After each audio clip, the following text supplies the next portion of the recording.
샬롬. 이 자리에 오신 여러분 주님의 이름으로 환영합니다. 우리 시간에 함께 기도하며 말씀을 나누도록 하겠습니다. 하나님, 오늘도 이 귀한 시간에 이렇게 말씀 앞에 나올 수 있도록 인도해 주시니 감사합니다. 우리의 심령은 연약하고 부패하여 스스로는 결코 선할 수가 없습니다. 하나님의 도우심, 그 주님의 말씀, 그 주님의 섭리로만이 우리가 선한 인생으로 나갈 수 있는 줄 믿습니다. 오늘 이 자리에 영상으로 말씀을 듣고 또 주님께 간구하는 우리 성도님들 계십니다. 그 심령에 내주 교통하시는 성령님의 조명하심과 은혜 허락하여 주시옵소서. 이 말씀으로 기뻐할 수 있는 우리가 될 수 있도록 인도하여 주시옵소서. 예수님의 이름으로 기도했습니다. 아멘. 오늘은 로마서 8장 18절에서 21절입니다. 로마서 8장 18절에서 21절을 제가 낭독함으로 함께 살펴보도록 하겠습니다. 생각하건대 현재의 고난은 장차 우리에게 나타날 영광과 비교할 수 없도다.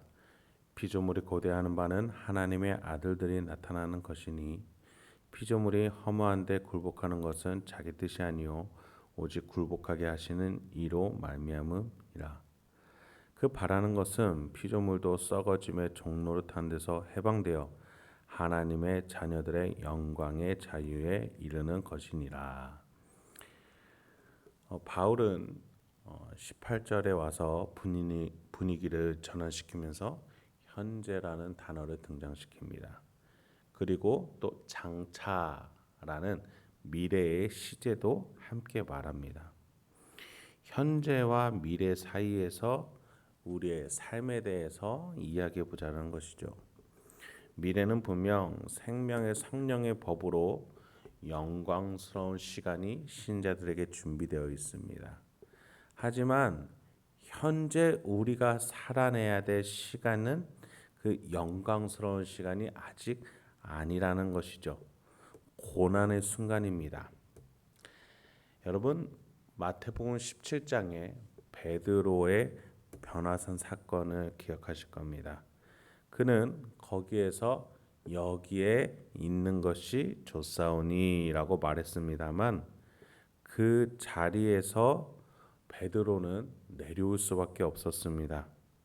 그가 살아내야 할 공간은 변화산이 아니라 내려와서 이제 예수님의 죽음을 바라봐야 했으며 복음을 전하기 위한 헌신을 해야 했으며 유대인들과의 갈등과 논쟁 속에서 초대교회를 지켜내야 했기 때문입니다.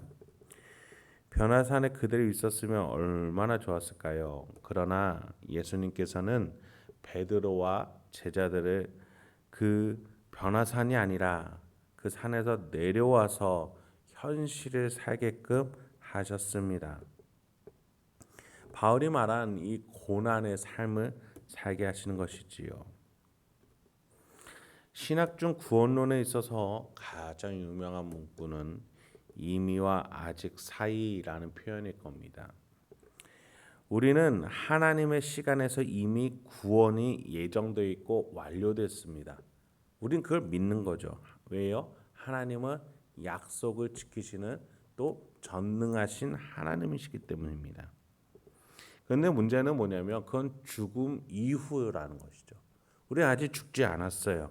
그래서 그 구원이 진짜 나에게 있는 건지 없는 건지 내가 명확하게 알지 못할 수도 있다라는 겁니다.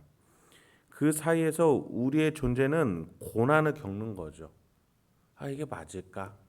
그런데 예수님의 대속과 성령의 증거와 하나님의 섭리를 깨닫게 된 사람은 이 구원의 미래에 주어질 구원을 확신하게 된다는 겁니다. 그 확신 속에서 오늘을 살아내는 거예요. 내가 장차 받을 고난이 있는데 오늘 내가 그 문제 앞에서 믿음을 발휘하여서 장차 올 소망을 바라보면서 그 구원을 하루하루 살아내는 것, 변화산 그 구원에서 얻게 될 평안함을 이 땅에서 누리게끔 하나님이 하신 것이 아니라 그것은 장차 올 미래에 우리의 좋은 것들이고 오늘은 당장 살아내야 된다는 겁니다. 구원의 확신을 가지고 믿음을 가지고 문제가 있는 이 현실을 살아내라는 거죠. 예수님도 인간이셨기에 구원의 확신을 아셨지만 십자가 고난에서 이렇게 말씀하셨어요. 엘리 엘리 라마 사박다니, 나의 하나님 어찌하여 나를 버리셨나이까. 하지만 예수님은 그 십자가를 감당하시고 끝까지 완수하셨습니다. 그 이후에 어떠한 영광에 들어가셨습니까? 하나님의 보좌 우편에 앉으셨고 그 보좌 우편에서 영광을 다시금 취하셨습니다. 또 베드로는 어땠습니까? 베드로의 신앙 고백을 교회 반석으로 삼게 되어서 베드로는 새 예루살렘의 한 기둥으로 자신의 이름을 새기게 되었습니다. 우리는 어떠하겠습니까?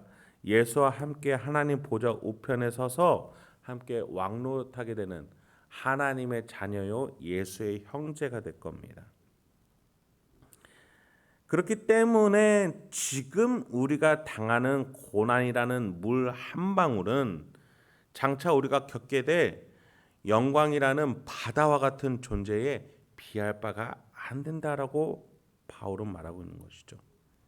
그렇게 죄악된 아담, 죄로 물든 인류가 영광을 누리는 그날을 통해 본래 아담이 하나님께로부터 받았던 사명, 하나님 나라를 세우라는 그 명령이 회복이 되는 겁니다. 창세기 1장의 가장 유명한 표현 뭡니까? 보시기에 좋았더라. 그 감탄이 회복이 되는 거예요. 그래서 바울은 19절과 같이 말합니다. 피조물이 고대하는 바는 하나님의 아들들이 나타나는 것이니. 여러분, 아담이 본래 하나님께 받았던 역할은 뭐예요? 생육하고 번성하여 땅에 충만하고 다스리는 것이었습니다. 선한 대사가 돼서 모든 피조물들을 다스리고 번성케 하는 거였어요. 여러분, 아담의 선악과 죄는 개인적인 것이 아닙니다. 전 지구적이었고 공동체적이었고 대표적이었습니다. 그래서 아담의 죄로 인류와 모든 피조물들이 정죄를 받게 된 거예요. 그래서 바울은 굴복하게 하시는 이가 있어서 피조물들이 굴복하게 되었다라고 20절에 말합니다. 그 굴복이 뭐예요? 하나님이 정죄하셨다는 거예요. 아담아, 네가 잘못했구나. 또 아담 수하에 있는 온 지구에 있는 모든 피조물들도 함께 죄 아래서 정죄를 받을지어다.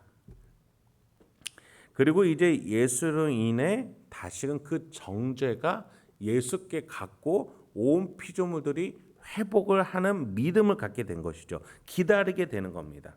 온 피조물들이 아담과 인류와 함께 위치가 바뀌었습니다. 21절, 22절이 그 바뀐 위치에 대해서 이렇게 말해주고 있습니다. 그 바라는 것은 피조물도 썩어짐의 종로를 탄 데서 해방되어 하나님의 자녀들의 영광의 자유에 이르는 것이니라. 피조물이 다 이제까지 함께 탄식하며 함께 고통을 겪는 것을 우리가 아느니라. 온 피조물들도 탄식하면서 기다리고 있어요. 언제요? 하나님의 아들들이 나타나서 영광의 자유를 함께 누리는 것이요. 이 고난의 시간을 살아내고 있다는 것이죠. 예수님의 대속이 이루어졌습니다. 성령 하나님이 이제 이 지구상에서 온 인류를 통해서 나타나기 시작하시죠. 예수 그리스도의 대속을 믿는 그 신자 안에서 성령님이 역사하기 시작하고 그를 통해서 하나님의 뜻이 다시금 회복돼 가기 시작합니다. 그 이후에 모든 피조물들은 하나님의 아들들이 나타나 올바른 하나님의 뜻을 또 또 올바른 온 지구의 회복을 하나하나 수복해 나가기를 기다리고 있고 또 진행돼 가고 있는 것이 바로 현재죠. 그리고 마지막에 영광의 자유를 함께 누리는 그 저 천국에서의 승리를 함께 맛보기를 기다리고 있다라는 겁니다. 여러분, 우리는 그런 위치에 있는 자들입니다.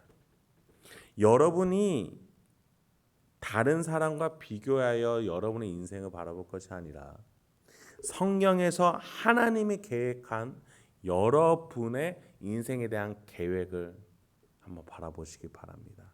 이 얼마나 영광스럽고 위대하고 어미한 일입니까? 여러분의 영광의 자유의 때가 올 것입니다.